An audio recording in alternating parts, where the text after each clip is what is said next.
और हेडलाइंस के बाद अब खबरें विस्तार से और बुलेटिन की शुरुआत करेंगे आज आने वाले माध्यमिक शिक्षा मंडल के रिजल्ट्स के साथ।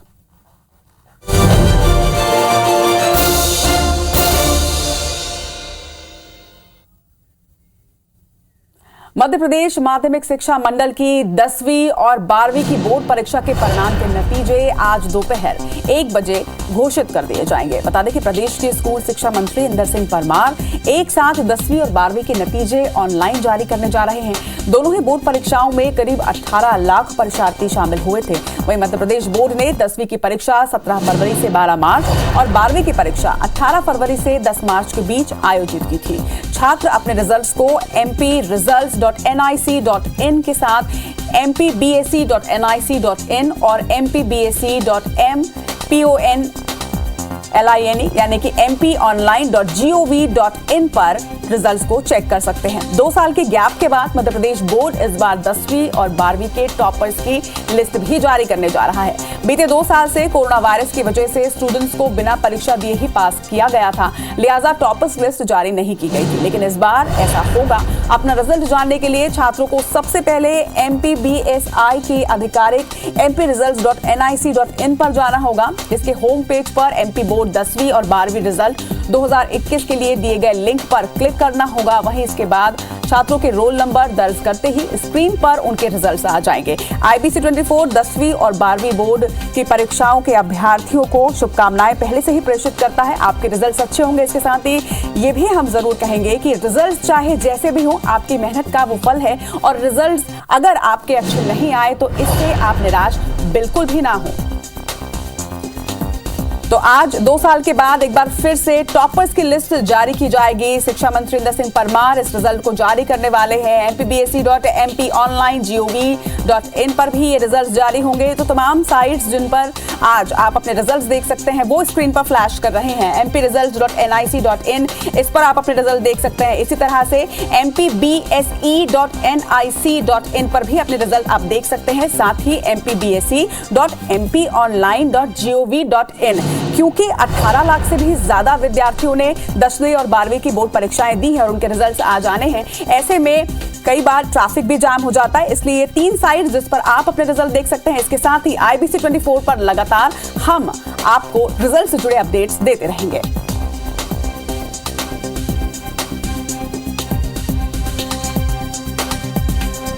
थोड़ा सा नर्वसनेस भी है कि क्या होगा, लेकिन अच्छी बात भी है और थोड़ा डर भी लग रहा है। अच्छा तो लग रहा है कि रिजल्ट आ रहा है और बहुत नर्वसनेस भी है कि रिजल्ट कैसा आएगा। इस बार मतलब अभी पिछले 2 साल ऐसे ऑनलाइन होने के बाद अभी एकदम से ऑफलाइन हुआ है तो थोड़ा बहुत तो नर्वसनेस लगती है, लेकिन अब देखते हैं क्या होता है। वैसे तो ऑनलाइन देते तो सबको रिजल्ट पता रहता था कि हमारे इतने परसेंटेज आराम से बनेंगे, लेकिन ऑफलाइन जो एग्जाम दिए उसमें तो इस बार मज़ा ही आ जाने वाला है। पता चलेगा क्या 2 साल के बाद हमने स्टार्ट किया है पढ़ना, क्या अपना प्रोग्रेस है रही 2 साल में। वैसे तो रिजल्ट का काफी टाइम से वेट था, देखते हैं कैसा आता है। वैसे तो उम्मीद है अच्छा ही आएगा। हमारे पूरे एफर्ट्स इसके अंदर सर, मतलब हमने जितनी भी मेहनत करी थी उसका पूरा सार निकल के आ रहा है। एग्जाम अच्छे गए हैं, इसलिए खुद पे ट्रस्ट है कि हाँ भाई एग्जाम का रिजल्ट हमारा बहुत अच्छा जाएगा। क्यूरियोसिटी तो बहुत है सर, पर अभी रिजल्ट थोड़ा डिले भी हो गया है और इस साल इतनी अच्छी पढ़ाई भी नहीं हो पाई क्योंकि कोरोना की वजह से। रिजल्ट में भी अच्छा ही आएगा, एग्जाम भी अच्छे दिए हैं तो, बट कोरोना की वजह से थोड़ा बहुत दिक्कत आई है। थोड़ा नर्वस हूँ मैं, क्योंकि अभी बहुत टाइम से ऑफलाइन एग्ज़ाम दी नहीं थी मैंने 2 साल से, तो हाँ इस बार नर्वस हूँ थोड़ा। बाकी यहाँ पॉजिटिव सोच रहा हूँ कि अच्छा आए मेरा। यही सोच रहा हूँ कि रिज़ल्ट कैसा आएगा, होप कर रहा हूँ कि अच्छा आए। ऑफलाइन नहीं दिए थे, 2 साल बाद दे रहे, तो हाँ थोड़ा नर्वस हूँ रिज़ल्ट को लेकर, पर होप कि अच्छा है मेरा रिज़ल्ट। डर तो है थोड़ा, पर मैंने अच्छे पेपर लिखे हैं और मैं पॉजिटिव ही सोच रहा हूँ कि अच्छे आए रिजल्ट। पेपर ये सब अच्छे गए, पूरा कॉन्फिडेंस से लिख के आए थे, सब याद कर। पेपर अच्छे इस बार सरल आए थे।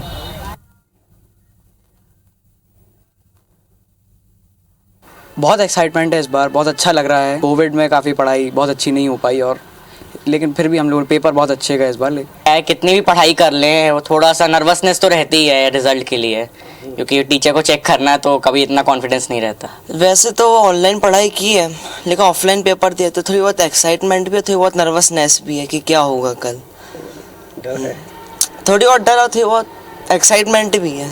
पेपर है, ऑफलाइन हुआ है और बहुत ही अच्छे से प्रिपरेशन भी करी थी, लेकिन फिर भी एक तरीके से डर है और एक्साइटमेंट भी बहुत है।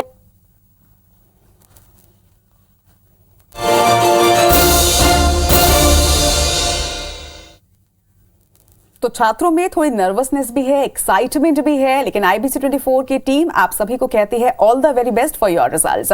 बढ़ेंगे आगे और IBC 24 की शिक्षा के क्षेत्र से जुड़ी हुई एक पहल के बारे में आपको जानकारी दे दें। छत्तीसगढ़ मध्य प्रदेश का सबसे भरोसेमंद चैनल IBC 24 हमेशा ही जन सरोकार के लिए जाना जाता है और इसी कड़ी में IBC 24 की ओर से इस साल फिर 12वीं के टॉपर्स को स्वर्ण शारदा स्कॉलरशिप दी जाएगी। मध्य प्रदेश और छत्तीसगढ़ के हर जिले के टॉपर बेटियों को 50-50 हजार और 12वीं में प्रदेश में टॉप करने वाली छात्रा को 1 लाख की विशेष स्वर्ण शारदा छात्रवृत्ति मिलेगी। स्टेट टॉपर के स्कूल को भी 1 लाख रुपए का विशेष सम्मान दिया जाएगा। इसके साथ ही मध्य प्रदेश के 10 संभाग और छत्तीसगढ़ के 5 संभाग में टॉप करने वाले छात्रों को भी 50-50 हजार रुपए की स्कॉलरशिप राशि दी जाएगी।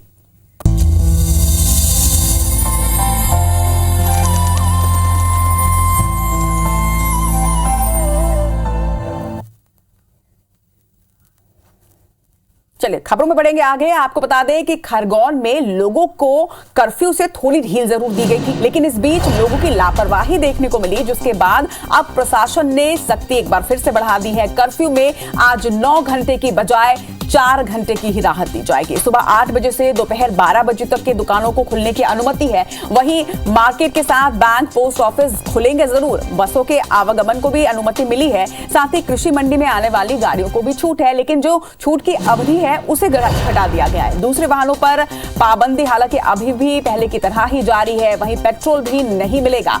कर्फ्यू का उल्लंघन करने पर अस्थायी जेल भी लोगों को हो सकती है। तो आपको ये बता दें कि सुबह 8 बजे से लेकर शाम 5 बजे तक की छूट जो है वो खरगोन में दी गई थी कर्फ्यू के दौरान, लेकिन इस बीच लोगों की लापरवाही देखने को मिली, जिसके बाद प्रशासन ने एक बार फिर से सख्ती को बढ़ा दिया है। इसके साथ ही अगर कर्फ्यू का उल्लंघन कोई करता है तो उसे अस्थायी जेल भी भेजा जा सकता है।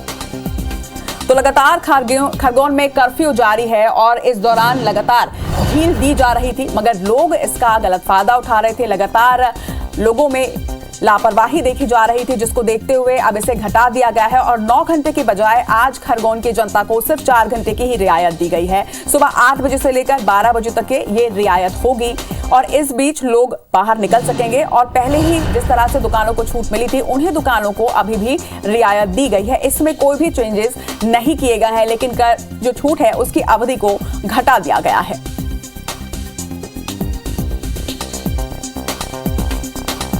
तो लोगों की लापरवाही के बाद प्रशासन की सख्ती आज बढ़ी है और इस पर ज्यादा जानकारी के साथ हमारे सहयोगी शशिकांत हमारे साथ खरगोन से जुड़ रहे हैं। आज शशिकांत, लगातार स्थिति सामान्य होने की कोशिश की जा रही है, प्रशासन लगातार रियायतें दे रहा है, लेकिन जिस तरह से लापरवाही देखी गई उसके बाद एक बार फिर से थोड़ी सख्ती जरूर बरती गई है।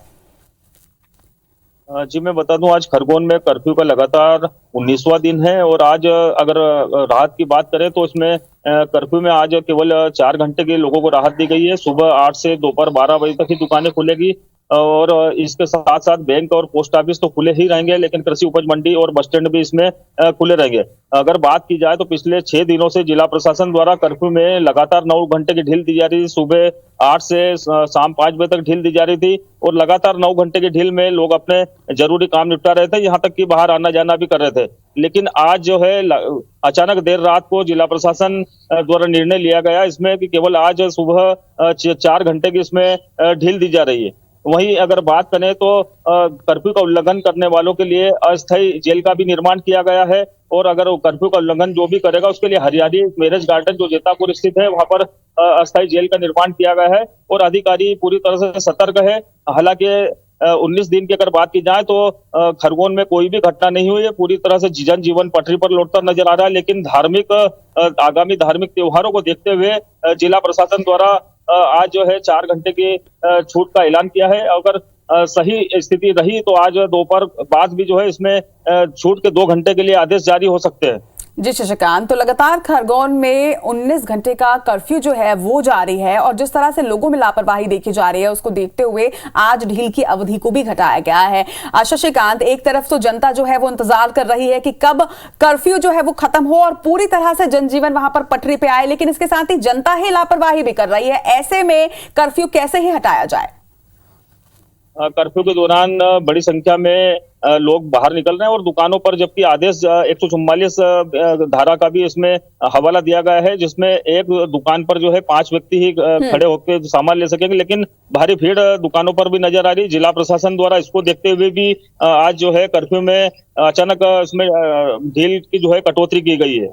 जी चलिए, तमाम जानकारी के लिए आपका बहुत बहुत शुक्रिया। इसके साथ ही IBC 24 खरगोन की जनता से ये अपील करता है कि ढील जो है, रियायत जो है वो आपकी सुविधा के लिए ही दिया गया है। ऐसे में अगर आप लापरवाही करेंगे तो ये परेशानी का सबब आपके लिए ही बनेगा। चलिए, इस वक्त खबरों में बढ़ेंगे आगे। सागर से एक दर्दनाक खबर आपको बता दें। सागर में एक दर्दनाक हादसा हुआ है जहां पर एक बिना मुंडेर के कुएं में कार जो है वो जा गिरी। बताया जा रहा है कि रिवर्स करते वक्त ये दर्दनाक हादसा हुआ है।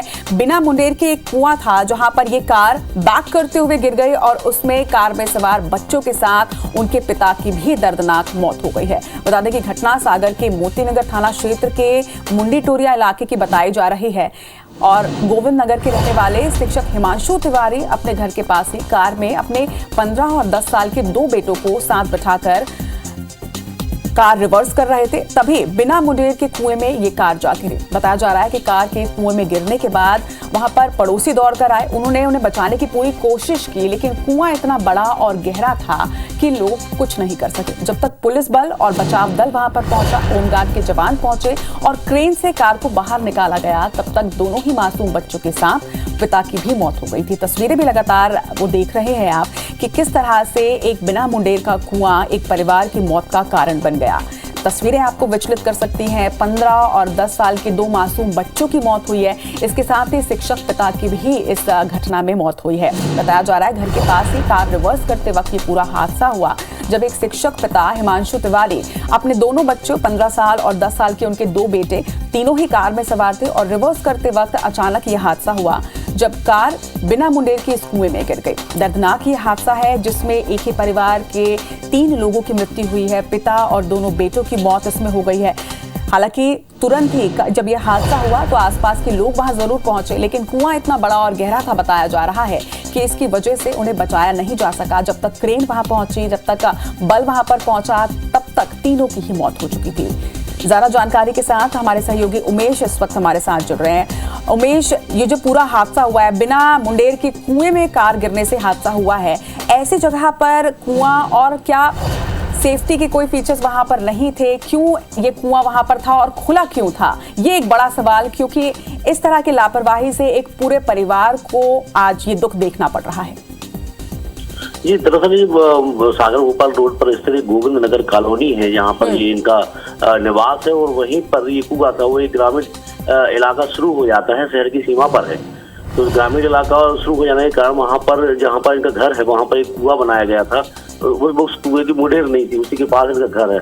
और दरअसल हुआ ये था कि रात के वक्त हिमांशु तिवारी जो एक शिक्षक थे, वो अपने 2 मासूम बच्चों को लेकर वो कहीं से आ रहे थे और गाड़ी पार्क करने के लिए उन्होंने गाड़ी रिवर्स की। तो ऐसा बताया जा रहा है कि रिवर्स करते समय उनका पाँव एक्सीटर पर आ गया, गाड़ी जो है 3 से बैक हो गई, जाकर कुएं में गिर गई।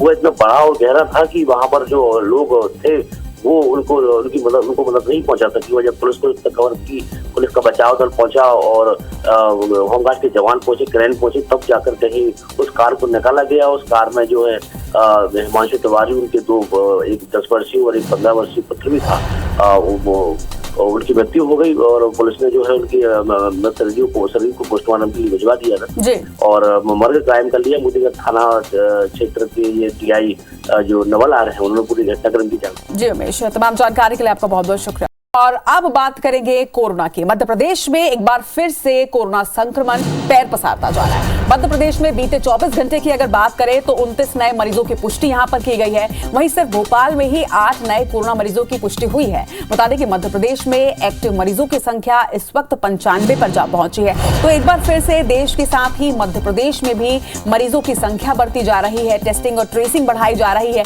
इसके साथ ही लगातार प्रशासन भी जनता से यह अपील कर रही है कि जनता भी तमाम कोरोना गाइडलाइंस का पालन करें, मास्क लगाएं और फिजिकल डिस्टेंसिंग भी लिखें। इसके साथ ही अगर आप में लक्षण नजर आ रहे हैं तो आप कोरोना की टेस्टिंग जरूर करवाएं और अगर आपने अब तक वैक्सीनेशन नहीं लिया है तो आप वैक्सीनेट भी हो जाएं।